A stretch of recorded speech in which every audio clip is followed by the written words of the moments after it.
Hi, Heather. Oh, bloody hell. Hi, Heather. Hi, Dan. We've got off to a good start on Series 2 there. We have. All right, so we should tell people that this is now Series 2.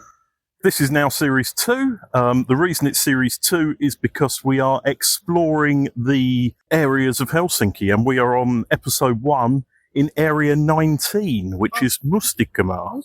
What are we going to do today, Heather? We're going to have something to eat because I'm famished. We're also going to check out the edible park, I think. We're going to talk about sauna and was it Korkeasaari, the adventure park in the trees. The most expensive 2 hours in Helsinki. All right. We should talk about how many bridges there are that lead to where we are now. Okay, so we have it's not the original bridge. The original bridge is the Mustikkamaa bridge, which is attached to Korkeasaari, which is also attached to the Korkeasaari bridge, which connects to Mustikkamaa. So that's 2 bridges. Then we have Grandfather's Bridge. It's the big white one, the newer one, isn't it? White one. It's been there about 5-6 years now. In the darker periods of the year, it's nice and dark. And then behind us, and I'm not going to turn around because it will muck up the mic, but behind us we have 2 of the Kruunusilta connections. So the second bridge of the bridges that connect with Kruunusilta. I was going to say that one wasn't there a year ago. No, it wasn't. No, maybe it was, but it was sort of a little bit hidden. I remember when they started to build that one, and I was at the zoo, and I was like, what the hell are they doing? Because they haven't really announced anything in the press at that stage. Yeah, there were like little projects. They were just floating things across the water, and I was like, what the heck are they doing? Okay, should we go on a little ramble and see what we find? So we are currently standing by what was and probably will be again the entrance to Korkeasaari Zoo, which is the biggest and one of only 2 or 3 zoos in Finland. Yeah, 3, I think. 3. I think it's 3. There's the one that had the polar bears, isn't there? Yeah, pandas. Pandas, sorry. Pandas. Which they sent back. Well, actually, is Sakaniemi, but that was a water park. That's not there. That's not there anymore anyway. They closed that down about 10 years ago. Yeah. Which is a shame because I did like watching the sea lions doing their thing. Yeah, and animals in captivity. It's like, oh. Yeah, but they are in the zoo as well. But that's yeah, absolutely, and I have the same feeling. I mean, yeah, but this is one of my points in what I'm going to say. So let me do my thing, Heather. All right. Sorry. So Korkeasaari Zoo is the only tourist attraction in Finland that is open every single day of the year. So even on Christmas Day, even on Midsummers, because there's staff that need to feed the animals, there's always somebody manning the gate, even on a quiet day. Okay. It is €26 for adults and €18 for a 4 to 17-year-old, younger getting free. However, if you're going to come more than 3 times in a year, the season pass is cheaper. We've talked about that really, like way back in the beginning of season 1. Yeah, we talked about I've had a season pass a couple of times, and you know, even if you come once a season, it's still, you see the animals in their different environments through the year. Yep. Plus, you know, it's really cheap that way. It works out about €10 a visit. Right. Can I ask about Night of the Cats or the Cats' I'm Night? getting there. You're getting there. All right. Getting there. So I will just stay in my box. The zoo's my thing, Heather. The zoo is it. But can't I ask you questions? You can once I've done my bit. Let me do my spiel. All right, do your spiel. I wrote notes and everything. Fantastic. Read on. My next thing is Night of the Cats is coming. It is on 2 Fridays consecutively, the 5th and the 12th of September, where there will be special feedings of the cats, there will be live music, all that kind of thing going on. We can come back to your question, Heather. Oh, no question. Oh, okay. Just a comment. Go on then. I was at the very first Night of the Cats, or the Cats' Night, way back in, I don't know what year it was. Alex was still quite young, but it was awesome chaos. I'm sure it's more organised now, as we discussed yesterday. Yeah. Korkeasaari Zoo is a breeding zoo which collaborates with zoos worldwide, so they've got lots of breeding programs and things like that, because they have some reasonably rare species. I have to be honest, the zoo in Tallinn has more endangered species than this one. Okay, but do they breed them? Yes, or are they, yes, that's a breeding zoo as well. So that's a breeding zoo as well. Yes, however, they are still modernising that. There's still some very small pens there. They're 20 years behind, but they have got EU funding for that now. But anyway, that's not relevant to this. There's many restaurants which actually have fairly decent prices in here, although it's a tourist attraction, they're not ripping you off, unless you go to the gift shop. But in terms of the restaurants, you're paying lunch prices in all of them all day. So that is a big improvement on earlier years, because I remember going and feeling gouged. Yeah, That's the only word for it. Gouged. With my kids, I've never paid stupid money for food in there. Okay, and even the snacky stuff is not as expensive as if you go to the centre, for example. And yeah, a whole day here is well worth it. There's plenty of play parks for the younger kids, and there's plenty of stuff to do outside of just looking at animals. And if it's raining, there's a fair amount indoors as well. You've got the Amazonia house, you've got some other indoor bits as well. Although it's quite nice strolling around in the rain, because a lot of the animals love the rain. Okay, so they come out and you can see them. Yeah, especially the water animals. Yeah. So I think it is one of the better zoos I've been to, and they've certainly got large enough enclosures for everything. If you look at the old bear enclosure, though, I was just about to say the original bear enclosure. Well, there's two, isn't there? Horrific. There's the cage, and then there's the pit, which is set down right next to the sea, which shows you how far zoology has come on in the last 100 years, basically. Absolutely. So, but yeah, that's Korkeasaari. Well worth a visit. Pricey to get in, but reasonable once you get inside. Yeah, and lots to see. Yep. Dan, welcome to the Edible Park. The idea with the park here, you can come and pick things for your own needs. So you're not supposed to come and pick things that you can eat to take home and sell or like give away to your neighbours. It's just for your own use. It operates on the talcott principle. So talcott, the Finnish word that it sort of means like everybody works together. So there's a core group of people that come here in the spring. They clear away all the weeds, they plant seeds and things, and then they take care of the garden over the summer. And then people can come and pick things that they like. They can have picnics here. There's a water hose, garden water that you can like take water if you want to drink. All they ask is that you clear away weeds and like keep it nice and don't litter. Fair enough. There are also some rather impressive looking old logs here. They are, aren't they? They're which really... I just took a picture of. They will be going on the socials, especially that one. Which one? That one or that one? The third one. The third one. Yeah. 1, 2, 3. 1, 2, 3. Yeah. I don't know what tree they are, and I don't think... Have they been painted? I think they've been painted. They've been painted. Yeah, because the paint's come off of the paint's coming off, but they look quite... They would have been majestic trees, I'm quite sure. They would be quite scary at night with the little bit of light on them from here. They would. You'd be like, oh, what's there? Yeah. Chickens. There's chickens here. This is new. I didn't realise there was chickens as well. Well, it's very nice. Kids can come and see chickens, and hopefully someone explains that that's where their eggs are coming from. To be fair, I did take a picture of a medium-sized cock on the way. You did, I noticed, yes. Oh, what else did we find? Lots of different kinds of lavender, mint, sage. Basically, all your herbs. Yep. And then berries. There's a nice berry selection. I saw a sea buckthorn, although maybe it's the wrong type of sea buckthorn because there are no berries on it unless someone has already come along and snatched them all. We saw some gooseberry and currants as well. To be fair, the season was early this year, so probably most of the berries have gone already. Yeah. Okay, but yeah, nice place. And this is it's a really calm environment. It keeps the kids calm, but it's very safe as well. And there's benches and picnic areas. It's, somewhere I could bring Thomas next year. Absolutely. Yeah, or even this year. Okay, so Heather has just had lunch in one of the cafes on the restaurant. It's Ravintala Lippa. And it is on the site of the old Mustikkamaa kiosk. And it's a really beautiful space. It's not a traditional Lippa kioski. So the traditional Lippa kioski, the tiny one, the tiny one with the overhang. Yeah.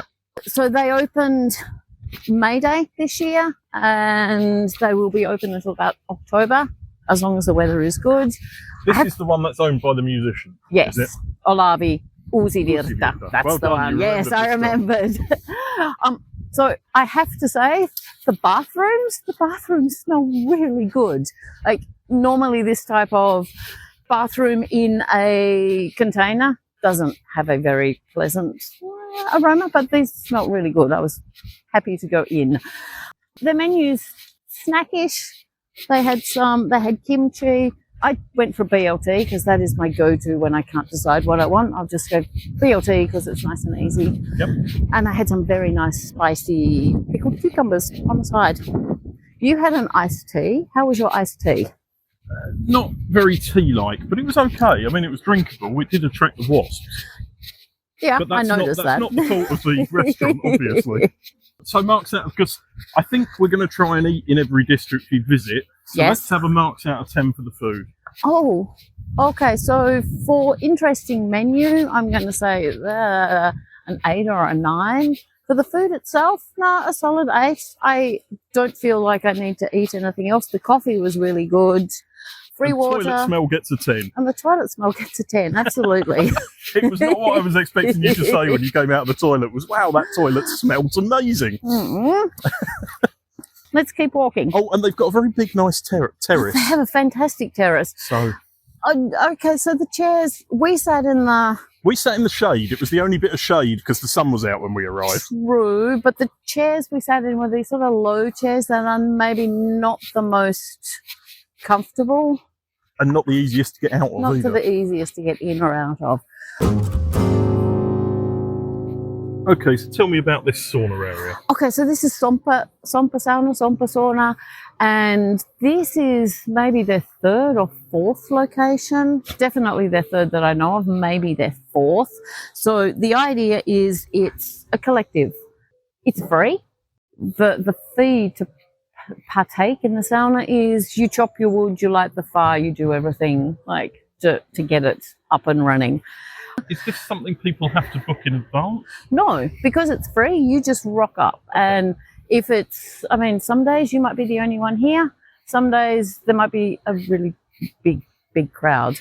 But the idea is that you chop your wood, light the fire, you keep it going. No reservations. And like everyone works on the Talcott. We talk about Talcott a lot, but that type of like work arrangement, I guess. So the first Sompa sauna was in Kalasatama, and it was a little bit infamous, I guess you could say, because they didn't have any permission.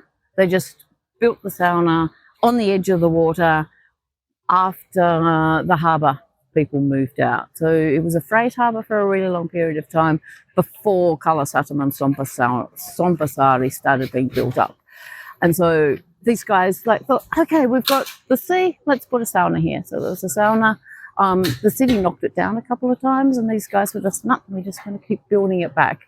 So eventually they came, as I understand it, they came to an arrangement with the city that they could be in the spot as long as there was no development. But once the development moved close to where they were, then they had to move. So they moved from Sompasari to Verkkosaari, which is on the other side, heading towards Arabioranta. And they were there for a while. And again, the same thing happened, that the development crept up and caught up with them, and then they had to move. And so now they are here on Mustikkamaa, and I do believe this is their forever home. I would I say hope so. this is their forever home. As I just said to you before we started recording this, it looks like a hippie commune. A little bit, yeah. So yeah. it's got that, there's some, I can see somebody chopping wood here. There's a few penises that I didn't need to see. Oh, well, I mean, this is Finnish sauna, so yes, that's... yes. You should have your sauna glasses on. So that means where you don't, you just look at the, I know. It's but sometimes it's a bit of a the eye surprise. line just deceives you sometimes. It You just can't does. get away from it. So we tried coming to Silversund. We did, and we have been sorely disappointed. We are an hour and 15 minutes too early. All right, and probably a month too late. Yes, I think so. Well, it is a bit windy and getting a bit chilly now, Yeah. isn't it? Oh, Vaika 9 and 10. So, we're at Korkeasaari. which is the climbing park. There's 2 of these in Helsinki. So let me tell you about Korkeasaari, or Korkeasaari. It is. It's open from mid-April until the end of October. Climbing trails go up to 15 metres. They have zip lines, base jumping, and 80 challenges in total. Wow. They also offer geocaching challenges. Oh, cool. So you can come here and get your GPS and have a walk. That we could do sometime. I think we should do some geocaching. I think we should in the future. They also offer forest yoga, but it is quite pricey. It's €31 for an adult for 2 to 3 hours, and €23 for small kids under 110 centimetres. Wow. So they do make their money, but you get helmets, you get all the safety gear. You'll see a picture on the socials, but everywhere around they have 2 wires, and the top one is where you attach your harness to. So you can't fall off. It's very, very safe. Okay. There's also a big that is a winter climb. No, that one's a normal climbing wall. Right. In the other one, they offer a winter climbing wall, so you climb up with pickaxes and do it all that way. Oh wow. Which I would love to do. Cool. Which means that one's open during winter as well. Sure. But yeah, it's a big old place, and for that money, kids under a certain age can only go on the lower limit one. Yeah. But adults can do all the lines they want to do. As many times as you want to do. As many times as you can do in that time. I think you're allowed around each one once, but some of them take like half an hour because they're really high up and you've got to be careful on the zip lines and things. I was looking at the map. So what happens if you're walking along one and there's someone really slow in front? You have to wait for them. There are passing points. So you get to a point and then you have to unhook and move on to the next one. And there's people based on all these. This is the reason it's so expensive. Because on all these boxes you can see, there's a member of staff standing there who unhook you from one and hook you onto the next one to carry on. So there is a reason it's expensive. There is a lot of staff here. It's very, very safe. But yeah, no, you don't have to wait for long. Each section you change over, and I think I want to do this. I think I want to video it. That's definitely one for the socials. We can do this. But yeah, Korkeasaari, it's open until the end of October this year. I think it's only open at weekends now, obviously, because some holidays have been. I think it has one last blowout for the autumn holiday. Of course. And then it probably closes after that. Week 40, when all the kids are on holiday. Are annoyingly in the way of everything for a few days. It depends on the school, a week to a few days. Yeah. This zone 19 or borough 19 actually is Mustikkamaa-Korkeasaari, Palosaari and Hylkysaari. So all those 4 make up the whole area. Although for the most people, depends which stat you look at. There's either 19 people live here or 23 people live here. And now I've forgotten how many jobs. 200 plus jobs I think it said 180 plus. Or 180 plus, yeah. Lots of people working here, not so many people living here. Yeah. And the zoo, all year round, every day. Every single day. Every single day, yeah. Yes. So, this is Area 19. It sounds very like a dystopian novel, doesn't it? It does, doesn't it? Yes. And next time, we are going to be covering Vanhakaupunki. Which is Area 27. 27. I'm a little bit excited about that one because Helsinki's story starts there. So I'm going to put on my guide hat and bore you all with all the history of Helsinki. King Gustav Vasa is where this one starts. Oh yeah, and he made a really 1550. 1550. Yeah, he made a few mistakes, but we'll talk about that next time. Yeah. Well, thanks for listening. Okay, thanks, Dan.